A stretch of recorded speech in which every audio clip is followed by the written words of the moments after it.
Bom dia, que a paz e a graça do nosso Senhor Jesus esteja com todos. Gente, hoje é 21 de agosto de 2026. Por favor, dê o like, tá? Hoje eu vou entrar aqui no livro de Abacuque, profeta Abacuque, né? Então eu vou ler. Abacuque tem 3 capítulos só, viu? É considerado um dos profetas menores, né? Tem os profetas maiores, profetas menores. Não que tenha menos relevância. Não, eu acho que é pelo contexto de escrita, né? De capítulos, né? Mas todos são profetas de mesmo patamar, tá? O versículo que eu vou ler está no capítulo 3, no versículo 17 e 18. Porquanto, ainda que a figueira não floresça, nem haja fruto na vide, e o produto da oliveira minta, e os campos não produzam mantimentos, as ovelhas malhadas sejam arrebatadas, e os currais não hajam vacas, todavia eu me alegrarei no Senhor e exultarei no Deus da minha salvação. Gente, o profeta Abacuque, ele profetizou pouco antes do Reino do Sul cair no exílio da Babilônia, né? Ele, Jeremias, o Reino do Norte já havia sido dominado pela Síria, né? Porque depois de Salomão lá o reinado se dividiu em 2, né? Eu já falei isso aqui, 10 tribos subiram pro norte, né? E formou ali um reinado com 10 tribos, com a capital de Samaria. E aqui no Reino do Sul ficou Judá, né? Que é a capital de Jerusalém, né? E como Deus havia prometido ali que não faltaria, né, um descendente da tribo de Judá, Deus cumpriu a promessa, né? Foram vindo reis ali da linhagem da descendência de Davi, né? Foram alternando entre reis bons, ruins, né? Corruptos, mas o Reino do Norte era pior, viu? Mas, enfim, o Reino do Norte já havia sido dominado pela Síria, né? E Abacuque entra nesse contexto ali no finalzinho do reinado, que acabou o reinado da Síria e a Babilônia foi como uma grande potência, né? Naquela época lá era a potência que iria dominar, né? E a gente vai ver isso muito no livro de Daniel, né? Que depois também ela cai, né?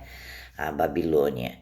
Que a Babilônia, no contexto atual, é o Iraque hoje, tá? Mas, enfim, o Abacuque foi levantado ali antes, né? Um pouco antes da Babilônia invadir e levar o Reino do Sul, porque o Reino do Norte já tinha ido, né? E ele profetizou por volta de 609 a 607 a.C., no início do reinado do rei Jeoaquim, ou Joaquim, no reino de Judá. Ele atuou pouco antes do cativeiro babilônico, sendo contemporâneo dos profetas como Jeremias e Sofonias. O cenário político e social: declínio do Império Assírio, ascensão da Babilônia como nova potência mundial e grave crise moral, violência e injustiça interna em Judá. Ele é considerado como profeta da perplexidade. Gente, você lê o livro de Abacuque, né? É 3 capítulos. No comecinho ele assim não se conforma que Deus vai usar a Babilônia, né, para pegar o povo.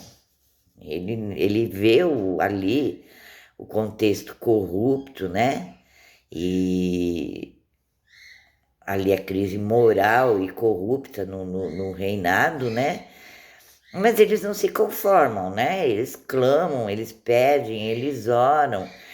E Deus falou, vai cair, né? Perdão, gente. Vai cair, não adianta. Então, no comecinho ali, a gente já vê, né? Ele inconformado, né? Que Israel, né? No caso ali, Judá, né? Iria cair no exílio da Babilônia. E ele fala assim, não, assim, vou parafrasear assim, nossa, eu não vejo expectativa, eu não estou vendo. Por que, Senhor? Né? Por que, Senhor, você vai permitir? E Deus dá uma profecia para ele ali, né? Que iria cair sim, que não tem, né? Como fala, não adianta, não tem como a gente desviar o propósito de Deus, os planos que Deus tem para com a gente, com a terra, com a nossa nação. Não adianta, gente. Por mais que o povo de Deus intervenha, por mais que a igreja ore, por mais que o povo, os verdadeiros cristãos, clame, se Deus determinou que vai cair, vai cair. Se ele vai levantar, vai levantar. E ele levanta inimigo. O duro é isso, que ele levanta inimigo, tá? Como eu sempre falo nos meus vídeos, eu gosto muito de comparar o Antigo Testamento com o Novo, questão social. A Babilônia, nós somos assim, a Babilônia hoje, né? Você vê lá em Apocalipse, fala grande prostituta, né? Porque o quê? Era luxúria, era orgia, era deuses pagãos, né? A Bíblia toda nos exorta a isso, a deuses pagãos, deuses... Gente, que coisa que não tem nada a ver com Deus. Na nossa atualidade é um monte de cultura, um monte de imagem, um monte de mentira, tá? Deus é um só, ele não admite, não divide a glória dele com ninguém, e a Bíblia inteira exorta sobre a idolatria. E não é só sobre idolatria de imagem, é sobre idolatria de tudo. E assim, o que me leva a isso? Durante muito tempo, né? A igreja escondeu assim, o contexto geopolítico, né? Ali do cristianismo. Então, até hoje, assim, tem muito cristão que fala assim, a gente não tem nada a ver com a política. Tem sim. Você larga a mão de ser idiota. A gente tem um monte de político aí cobrando imposto, matando o povo, tá? Então a gente tem que parar de ser idiota, porque Jesus não está governando aqui ainda não. Ele está lá no reino dele. Mas aqui a gente é governado por homens. E nesse contexto aqui, você pode comparar com a Babilônia Antiga, do mesmo nível. Não tem diferença nenhuma, tá? Quando Deus permitiu, né, que o povo de Israel caísse no cativeiro da Babilônia, o povo falava, não, Deus não vai deixar, porque nem todos eram corrompidos. Mas todo mundo paga o preço, né? Todo mundo paga o preço. E o povo falava, não, Deus não vai, não vai, não vai. Hoje, o que a gente tem como parâmetro para nós? A vida eterna. Vocês me desculpem, eu não levantar expectativas sobre a política, sobre um tempo bom aqui. Gente, não tem, a gente tá vendo aí as brigas aí. São 2, 3 potências, Estados Unidos, China, Rússia. A gente não pode muito falar dessas coisas, porque senão derruba o vídeo, né? Então, vocês estão vendo aí as grandes potências, tá? Porque a gente está nesse contexto. E profecias bíblicas. São profecias bíblicas. O anticristo se levantará desse contexto político. tá? É só se aprofundar um pouquinho, mas é que tem coisa que nem eu falei, a gente não pode falar assim abertamente. Só se aprofundar um pouquinho mais na história, prestar um pouquinho mais atenção na geopolítica, que a gente vê. Acabou. E eu falo uma coisa para vocês. O Brasil ainda aqui só não caiu ainda, porque nós sabe o que nós temos? Não é porque a gente é bonitinho, bonzinho e legal, não. A gente tem comida, tá? O Brasil tem comida, o Brasil, o agronegócio, as riquezas minerais que tem aqui, a floresta amazônica mantém um mundo. Por isso que as outras nações ainda não tomou o Brasil. Por isso que os políticos aqui deitam e rolam com esse povo de fora aí, e eles ainda por enquanto não fizeram nada, sabe? Engole a seco ali as provocações. Por quê? Porque a gente tem alimento, tá? A gente alimenta o mundo. Então vamos deixar de ser imbecil, sabe? E parar de achar que nós temos um exército potente, como é que fala aí, das Forças Armadas, não tem nem combustível para nossas Forças Armadas, tá? Então, eles respeitam um pouquinho ali, aqui ainda a gente, porque o brasileiro produz comida, tem riquezas minerais, tem ouro, sabe?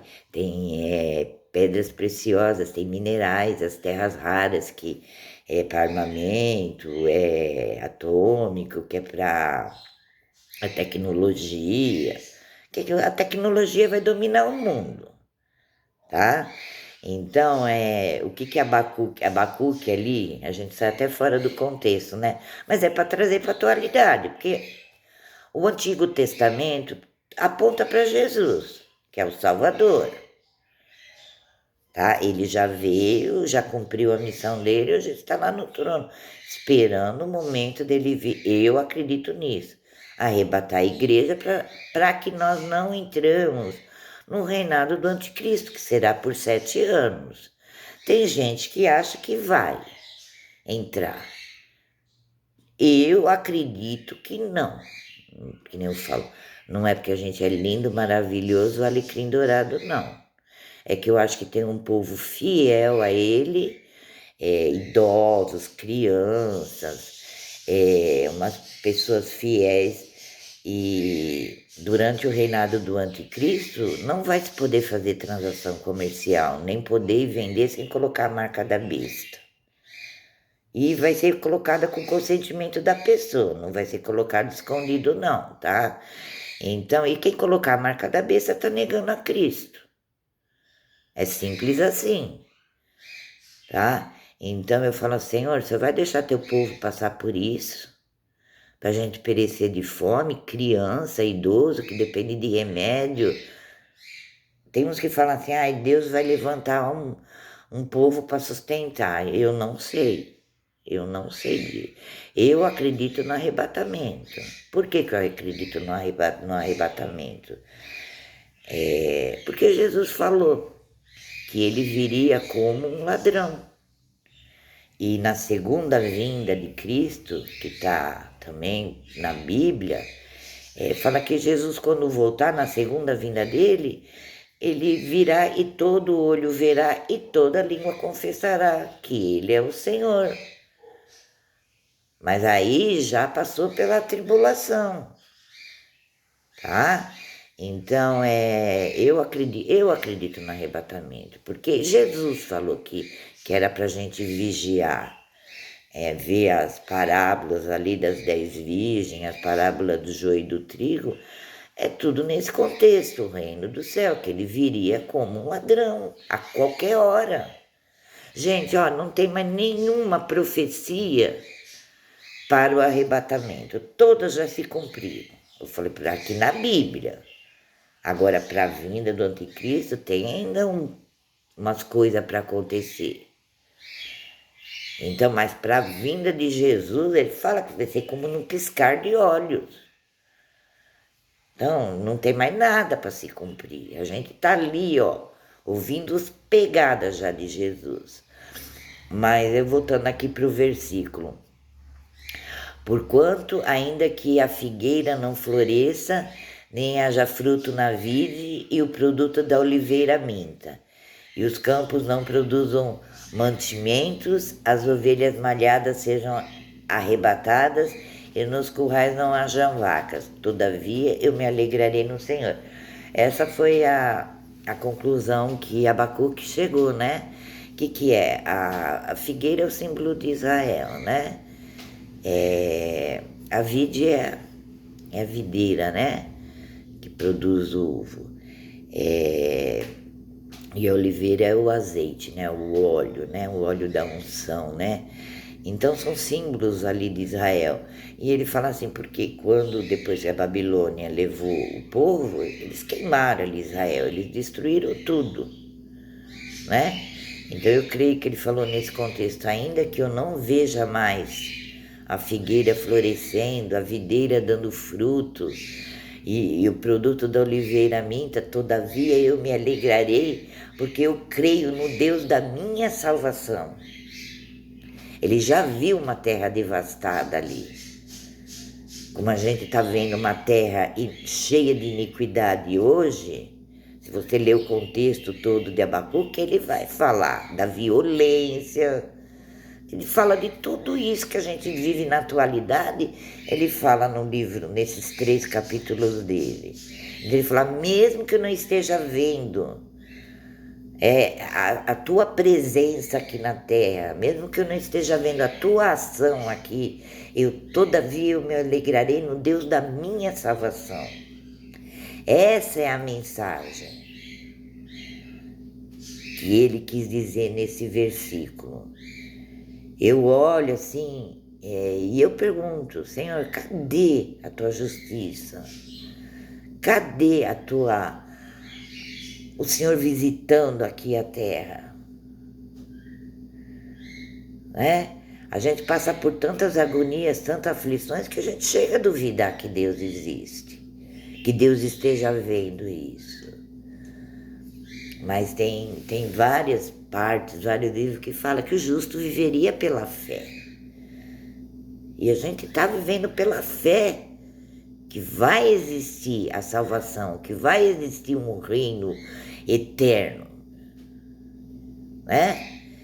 Que isso vai acontecer.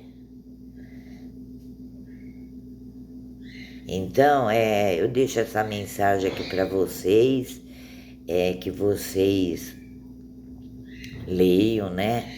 Meditem. Eu sei que é meio complicado entender, né? O contexto geopolítico, o contexto espiritual ali, mas eles se emaranham, viu? Eles vão ali se emaranhando, um com o outro.